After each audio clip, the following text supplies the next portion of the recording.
discussing I don't feel about that war the way we were told we were supposed to feel about that war, the way we were ordered and instructed by the United States government to feel about that war. See, my mind doesn't work that way. I got this real moron thing I do. It's called thinking.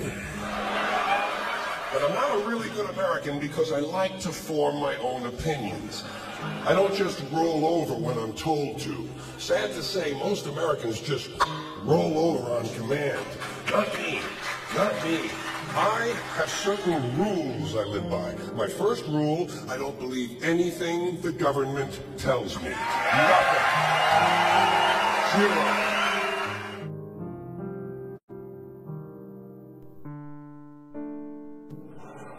But there's a reason. There's a reason. There's a reason for this. There's a reason education sucks. It's the same reason that it will never, ever, ever be fixed. It's never going to get any better. Don't look for it. Be happy with what you got. Because the owners of this country don't want that. I'm talking about the real owners now. The real owners, the big wealthy business interests that control things and make all the important decisions. Forget the politicians. The politicians are put there to give you the idea that you have freedom of choice. You don't. You have no choice. You have owners. They own you. They own everything. They own all the important land. They own and control the corporations. They've long since bought and paid for the Senate, the Congress, the state houses, the city halls. They got the judges in their back pockets. And they own all the big media companies, so they control just about all of the news and information you get to hear. They got you by the balls. They spend billions of dollars every year lobbying to get what they want. Well, we know what they want. They want more for themselves and less for everybody else. But I'll tell you what they don't want.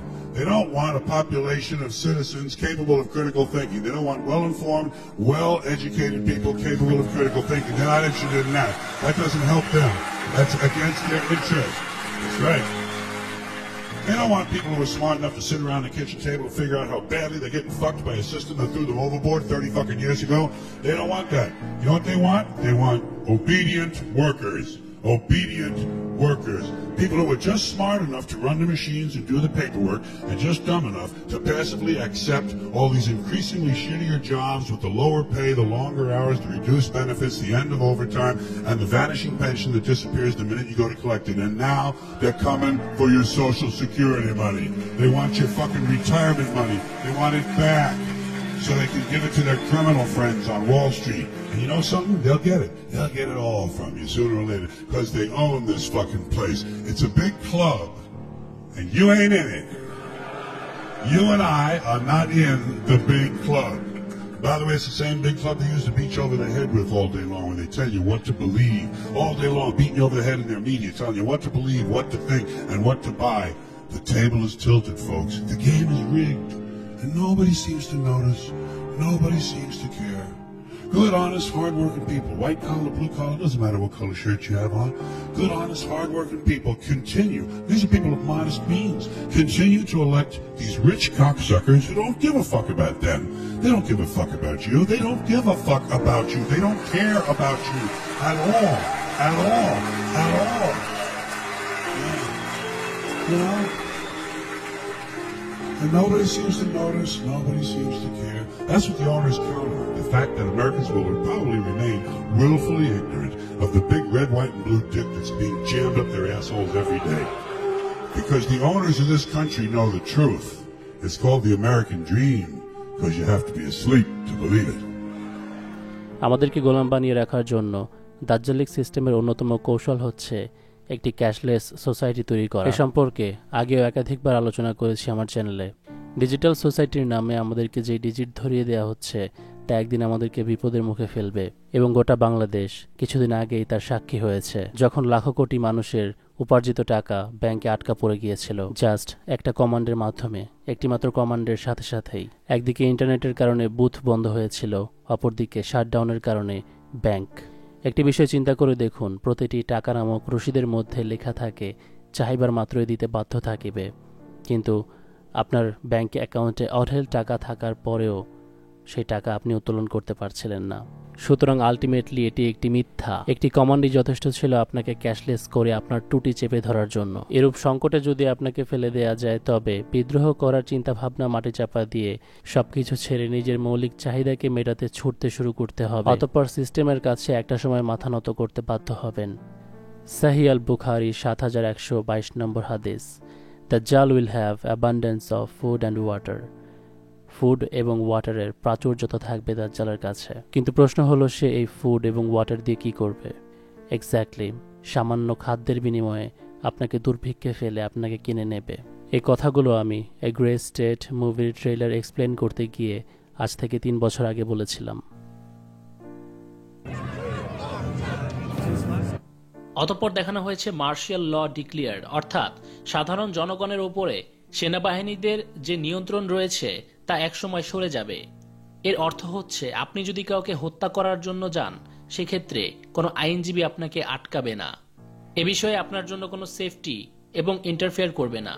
এর মানে আমরা বুঝতে পারি, পুলিশের যে মূল কাজ তা থেকে তারা সরে আসবে এবং ভিন্ন এক চরিত্রে ভিন্ন এক কাজের জন্য তারা নিয়োজিত থাকবে।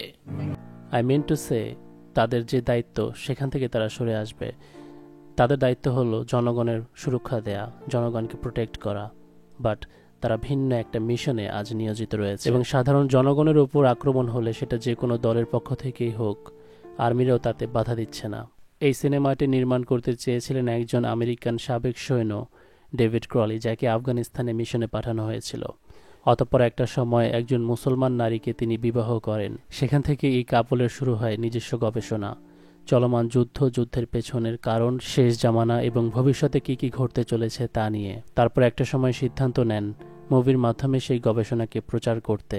জাস্ট ট্রেলার রিলিজ হওয়ার পরপর তাকে আর পূর্ণ সিনেমাটি রিলিজ করতে দেওয়া হয়নি।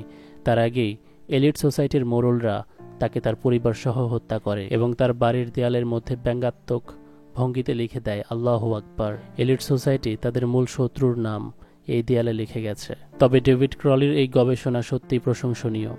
রাসূলুল্লাহ সাল্লাল্লাহু আলাইহি ওয়াসাল্লাম বলেছেন যে, আমি আমার সময়ে, আমার জামানায় 2 রকম ব্যক্তি এখনো পর্যন্ত দেখিনি। কওমান আহম সিয়াতুম কাআযনাবাল বাকর, তুমি তাদেরকে গরুর লেজের মতো চাবুক দিয়ে ইয়াদুরিন বিহান নাস, মানুষদের মারতে দেখবে। ইমাম আল নওয়াবী ওনার মুসলিম শরীফের সরা গ্রন্থের 17 নম্বর খণ্ডের 191 নম্বর চ্যাপ্টারে এই হাদিসটি ব্যাখ্যা করে বলেছেন, এই ভবিষ্যৎবাণীটি ওই পুলিশদের ক্ষেত্রে করা হয়েছে যারা স্টেটের হুকুমে, স্টেটের খাতিরে, শাসকের হুকুমে সাধারণ মানুষদের ওপর নির্যাতন করবে। যেহেতু রাসূলুল্লাহ সাল্লাল্লাহু আলাইহি ওয়াসাল্লামের সময়কালে স্টেট পুলিশ বলতে কিছু ছিল না, তিনি বলেছেন, আমি তাদেরকে এখনো দেখিনি, কিন্তু তারা আসবে, কিন্তু সেগুলো ভবিষ্যতে আসতে চলেছে এবং তাদের মাত্রা অনেক বেশি হবে, either for the violence or creating the violence. যদি আপনি বিশ্বাস করেন যে আমেরিকানদের মাধ্যমে আপনার দেশে শান্তি প্রতিষ্ঠা করবেন, তাদের সহায়তা নেবেন, তাদের উপর আবারও ভরসা করবেন, তবে সেটা হবে আপনার সবচেয়ে বড় ভুল। ওরা আপনাকে গোলাম বানিয়ে রাখার জন্য এমন কোনো প্রতিনিধি আপনার জন্য বাছাই করে দেবে না যে আপনাকে শান্তিতে মুক্তভাবে বসবাস করতে দেবে, আপনাকে গোলামি না করিয়ে। এক্ষেত্রে আপনাকে হিগেলের ডায়ালেকটিক ওয়েতে চিন্তা করতে হবে। আপনি দেখবেন স্বয়ং আমেরিকান নাগরিকদের হাতে তেমন কোনো অপশন নেই, আইদার রিপাবলিকান অথবা ডেমোক্রেটিক। এই দুইটা থেকেই তাদেরকে চুজ করতে হয়, আর দুইটাই যেই লাউ সেই কদু, একই হিসাব আর কি। এবং আপনি নিজে যখন বুঝতে পারবেন আপনার দেশের শাসক আপনাকে গোলাম বানিয়ে রেখেছে, শাসনের নামে আপনাকে চুষে খাচ্ছে, আপনার উপর অত্যাচার করছে, নির্যাতন করছে, একটা বেটার অপশনের জন্য যদি পশ্চিমাদের কাছ থেকে সহায়তা চান, তাহলে ওরা সেম ক্যাটাগরির আরেকজনকে বসিয়ে দেবে যে হয়তো আগের চেয়ে কম নির্যাতন করবে, কিন্তু দিন দিন তার নির্যাতন আবারও পুনরায় বৃদ্ধি হবে এবং আগের মতোই আপনার দেশকে মেধাশূন্য করে গোলাম বানিয়ে রাখবে। তারপর আবার যখন জনগণের কাছে তাকেও একটা প্রবলেম মনে হবে, তখন আরেকটা অপশন আপনাকে দেবে, কিন্তু সেটাও একই রকম হবে। তো এটাই হচ্ছে হিগেলস ডায়ালেকটিক টেকনিক, মানে নিজেরাই প্রবলেম ক্রিয়েট করে তার জন্য নিজেরাই সমাধান দেয়া, যেটা আলটিমেট সমাধান নয়। So do not trust in American government nor in Indian government. তারা কখনোই আপনার ফ্রিডম চায়নি, না তো চাইবে। So they will repeat the same thing, same টাইপের গভর্নর, শাসক আপনার জন্য নিযুক্ত করবে আপনাদেরকে শাসন করার জন্য, আপনাদেরকে গোলাম বানিয়ে রাখার জন্য। এই সিস্টেমের আমেরিকান এবং ইন্ডিয়ান গভর্নমেন্ট একই লাইনেজ থেকে একই মতাদর্শ নিয়ে এগোচ্ছে। এ নিউ ওয়ার্ল্ড অর্ডার, একটি নতুন বিশ্ব ব্যবস্থা যা দাজ্জালের জন্য তৈরি করতে যাচ্ছে, দাজ্জালের গোলামির জন্য আমেরিকা এবং ইন্ডিয়া। আপনি যদি সত্যি আপনার মঙ্গল চান এবং সেই জন্য প্রতিনিধি খোঁজেন, তাহলে আউট অফ দি বক্স চিন্তা করতে হবে, আদারওয়াইজ স্বাধীনতা পাওয়ার কোনো আশা নেই।